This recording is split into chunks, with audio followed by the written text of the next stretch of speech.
Hello everyone, दृष्टि IAS के today's जी के प्रोग्राम में एक बार फिर से आप सभी का स्वागत है। शुरुआत करते हैं पिछले अभ्यास प्रश्न से, जिसमें हमने आपसे पूछा था मुक्त व्यापार समझौते के संबंध में निम्नलिखित कथनों पर विचार कीजिए। यह दो या दो से अधिक देशों के बीच एक समझौता है। भारत, श्रीलंका और थाईलैंड के साथ इस तरह के समझौतों का पक्षकार है। उपर्युक्त में से कौन सा या कौन से कथन सही है या सही है? केवल एक, केवल दो, एक और दो दोनों, ना तो एक और ना ही दो। तो प्रश्न का सही उत्तर है ऑप्शन सी, यानी कि एक और दो दोनों।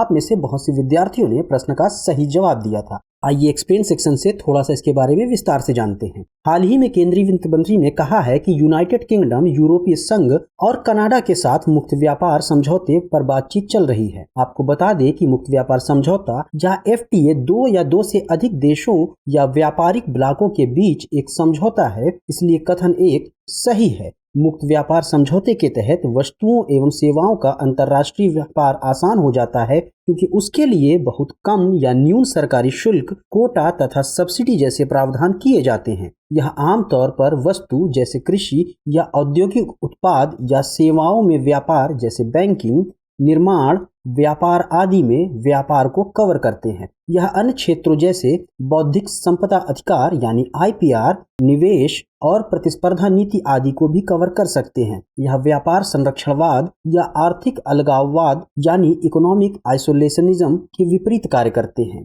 भारत के पास श्रीलंका और थाईलैंड सहित लगभग 54 अलग अलग देशों के साथ तरजीह पहुंच, आर्थिक सहयोग और मुक्त व्यापार समझौता है, इसलिए कथन दो सही है। इस प्रकार विकल्प सी प्रश्न का सही उत्तर होगा। आइए शुरुआत करते हैं आज के एपिसोड की पहले प्रश्न के साथ।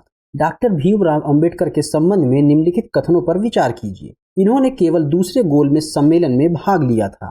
हिंदू कोड बिल पर मतभेदों को लेकर इन्होंने 1951 में कैबिनेट से इस्तीफा दे दिया। उपर्युक्त में से कौन सा या कौन से कथन सही है या सही है? केवल एक, केवल दो, एक और दो दोनों, ना तो एक और ना ही दो। प्रश्न का सही उत्तर है ऑप्शन बी, यानी केवल दो। हाल ही में देश भर में भारतीय संविधान के पिता डॉक्टर भीमराव अंबेडकर की 132वीं जयंती मनाई गई।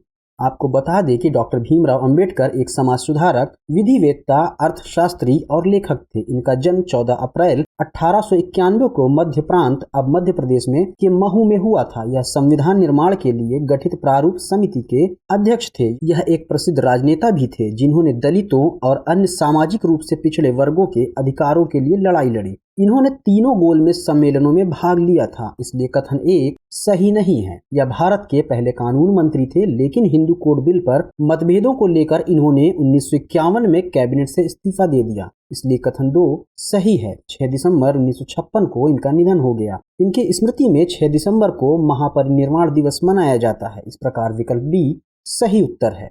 चलिए अगले प्रश्न पर बात कर लेते हैं। कलाकार के अधिकारों के संबंध में निम्नलिखित कथनों पर विचार करें। यह किसी कलाकार को उसके रचनात्मक कार्यों के लिए दिए गए कानूनी अधिकारों को संदर्भित करते हैं। भारत में वर्ष 1994 में 1957 के कॉपीराइट अधिनियम के तहत कलाकार अधिकारों को मान्यता दी गई थी। उपर्युक्त में से कौन सा या कौन से कथन सही है या सही है? केवल एक, केवल दो, एक और दो दोनों, ना तो एक और ना ही दो। प्रश्न का सही उत्तर है ऑप्शन सी, यानी कि एक और दो दोनों। आइए इसके बारे में थोड़ा डिटेल से बात करते हैं। हाल ही में एक प्रसिद्ध अभिनेत्री ने विज्ञापनों और अवार्ड शो में प्रदर्शन होने वाली आय पर लगाए गए बिक्री कर को न्यायालय के समक्ष चुनौती दी है। अभिनेत्री ने तर्क दिया है कि वह कानून के तहत एक कलाकार है और उन्होंने कॉपीराइट अधिनियम के तहत परफॉर्मर्स राइट्स या कलाकार के अधिकार प्राप्त किए हैं।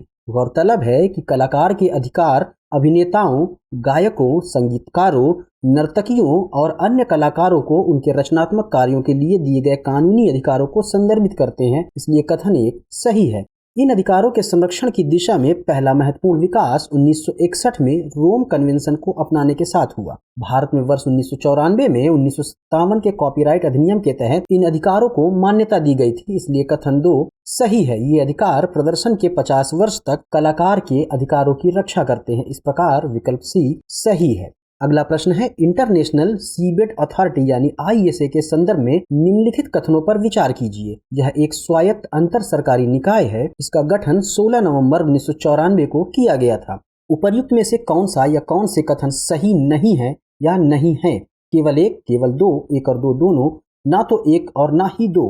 प्रश्न का सही उत्तर है ऑप्शन डी, यानी ना तो एक और ना ही दो। आइए बात कर लेते हैं प्रश्न से जुड़े हुए कुछ महत्वपूर्ण तथ्यों के बारे में। हाल ही में इंटरनेशनल सीबेड अथॉरिटी ने डीप सी माइनिंग करने वाली कंपनियों से परमिट आवेदन लेने का फैसला किया है। आपको बता दें कि इंटरनेशनल सीबेड अथॉरिटी एक स्वायत्त अंतर सरकारी निकाय है, इसलिए कथन एक सही है। यह गहरे समुद्र में खनिज संसाधनों से संबंधित सभी गतिविधियों की निगरानी के लिए संयुक्त राष्ट्र convention on the law of sea यानी एंक्लॉस के तहत एक एजेंसी है। इसका गठन 16 नवंबर 1994 को किया गया था, इसलिए कथन 2 सही है। इस प्रकार विकल्प डी सही है। यह राष्ट्रीय अधिकार क्षेत्र की सीमाओं से परे अंतर्राष्ट्रीय समुद्र में खनन संबंधी गतिविधियों के आयोजन, नियंत्रण और विनियमन के लिए कार्य करती है। इसका मुख्यालय कैरिबियाई द्वीप राष्ट्र जमैका में स्थित है। अगला प्रश्न है, खालसा पंथ की स्थापना किस सिख गुरु ने की थी? गुरु नानक देव जी, गुरु गोविंद सिंह, गुरु तेग बहादुर या फिर गुरु हरगोविंद सिंह? प्रश्न का सही उत्तर है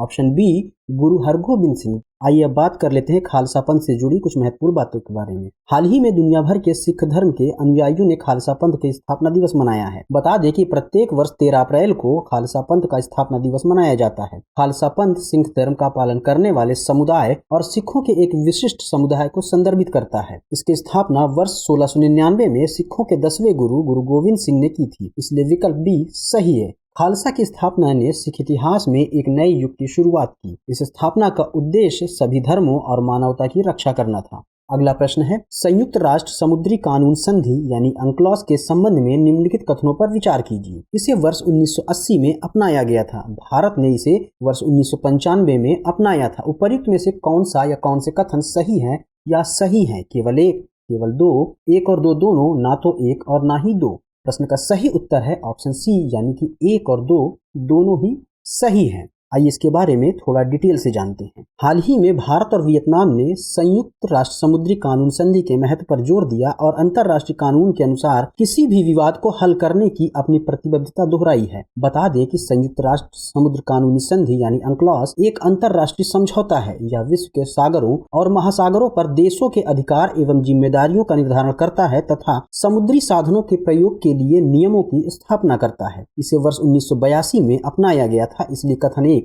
सही नहीं है।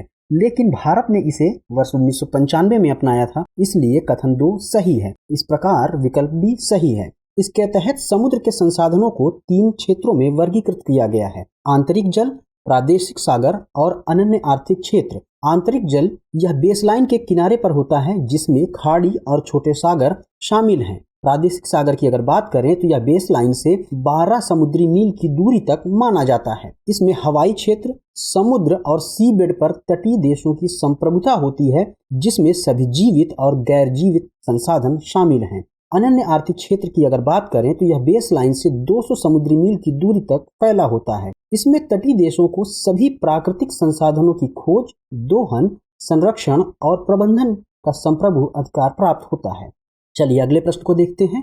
नो योर मेडिसिन एप्लीकेशन किस मंत्रालय से संबंधित है? स्वास्थ्य एवं परिवार कल्याण मंत्रालय, गृह मंत्रालय, युवा मामले और खेल मंत्रालय या फिर वित्त मंत्रालय? प्रश्न का सही उत्तर है ऑप्शन सी यानी युवा मामले और खेल मंत्रालय। आइए इससे संबंधित कुछ बातों को भी जान लेते हैं। हाल ही में केंद्रीय युवा मामले और खेल मंत्री ने नो योर मेडिसिन वेब और मोबाइल एप्लीकेशन लॉन्च किया है, इसलिए विकल्प सी सही है। इस मोबाइल एप्लीकेशन का विकास राष्ट्रीय डोपिंग रोधी एजेंसी यानी नाडा ने किया है। इसका उद्देश्य खेल इकोसिस्टम को यह जांचने में सक्षम बनाना है कि दवाओं में कोई प्रतिबंधित पदार्थ मौजूद है या नहीं। यह एप्लीकेशन एंड्रॉयड और एप्पल संस्करणों में हिंदी और अंग्रेजी में उपलब्ध है। बताते चले कि नाडा एक प्रमुख राष्ट्रीय एजेंसी है जो खेलों के सभी रूपों में डोपिंग नियंत्रण कार्यक्रम को बढ़ावा देने, समन्वय और निगरानी के लिए जिम्मेदार है। यह युवा मामले और खेल मंत्रालय के अंतर्गत कार्य करती है। अगला प्रश्न है, गुणवत्ता नियंत्रण आदेश यानी QCO के संबंध में निम्नलिखित कथनों पर विचार कीजिए। इसका मुख्य उद्देश्य घटिया और सस्ती वस्तुओं के आयात को नियंत्रित करना है। भारतीय मानक ब्यूरो इसके लिए प्रमाणन प्राधिकरण है। उपर्युक्त में से कौन सा या कौन से कथन सही है या सही है? केवल एक, केवल दो, एक और दो दोनों, ना तो एक और ना ही दो? प्रश्न का सही उत्तर है ऑप्शन सी यानी कि एक और दो दोनों सही है। आइए इसके बारे में विस्तार से जानते हैं। हाल ही में केंद्र सरकार ने कपास, पॉलिएस्टर, विस्कोस और तकनीकी वस्त्रों के लिए गुणवत्ता नियंत्रण आदेश यानी QCO जारी किए हैं। बता दें कि गुणवत्ता नियंत्रण आदेश एक ऐसा आदेश है जो यह सुनिश्चित करता है कि ग्राहकों को गुणवत्तापूर्ण उत्पाद मिले। साथ ही इसका मुख्य उद्देश्य घटिया और सस्ती वस्तुओं के आयात को नियंत्रित करना भी है। इसलिए कथन 1 सही है। भारतीय मानक ब्यूरो यानी BIS इसके लिए प्रमाणन प्राधिकरण है, इसलिए कथन 2 सही है। यदि किसी उत्पाद पर QCO जारी किया जाता है तो उसमें BIS का गुणवत्ता प्रमाणन चिन्ह होना चाहिए। इस प्रकार विकल्प C सही है। चर्चा करते हैं अगले प्रश्न पर। हाल ही में खबरों में रहा बोहाग बिहू किस राज्य का प्रमुख त्योहार है? पश्चिम बंगाल, उड़ीसा, अरुणाचल प्रदेश या फिर असम? प्रश्न का सही उत्तर है ऑप्शन डी यानी असम। हाल ही में प्रधानमंत्री नरेंद्र मोदी बोहाग बिहू के अवसर पर असम के गुवाहाटी शहर में एक समारोह में भाग लिया। बता दें कि बोहाग बिहू भारत के असम राज्य में मनाया जाने वाला एक प्रसिद्ध त्योहार है, इसलिए विकल्प डी सही है। इसे रोंगाली बिहू भी कहा जाता है। यह असमी नववर्ष की शुरुआत का प्रतीक है। असम में कई प्रकार के बिहू मनाए जाते हैं, जिसमें कोंगाली या कटी बिहू, भोगली या माघ बिहू और बोहाग बिहू शामिल है। अगला प्रश्न है, जलियांवाला बाग हत्याकांड के संबंध में निम्नलिखित कथनों पर विचार कीजिए। यह 13 अप्रैल 1919 को पंजाब के अमृतसर में हुआ था। इस घटना के बाद रविन्द्रनाथ टैगोर ने 1915 में प्राप्त नाइटहुड की उपाधि त्याग दी। उपरोक्त में से कौन सा या कौन से कथन सही है या सही है? केवल एक, केवल दो, एक और दो दोनों, ना तो एक और ना ही दो।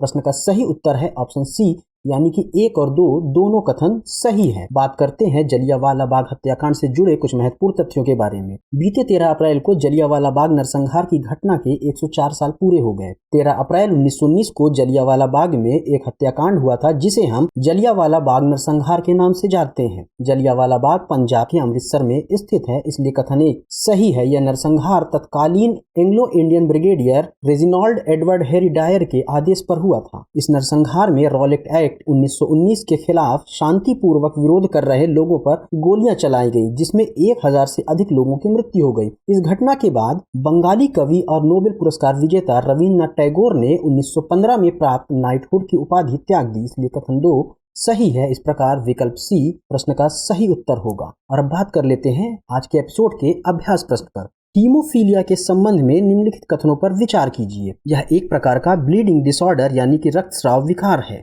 इस रोग के कारण शरीर में रक्त के थक्के जमने की प्रक्रिया धीमी पड़ जाती है। उपर्युक्त में से कौन सा या कौन से कथन सही है या सही है? केवल एक, केवल दो, एक और दो दोनों, ना तो एक और ना ही दो। तो प्रश्न का उत्तर कमेंट सेक्शन में देना ना भूलिएगा। हमें आपके सुझाव, जवाब और प्रतिक्रियाओं का इंतजार रहता है। तो आज के एपिसोड में बस इतना ही। मिलते हैं अगले एपिसोड में, तब तक के लिए जय हिंद।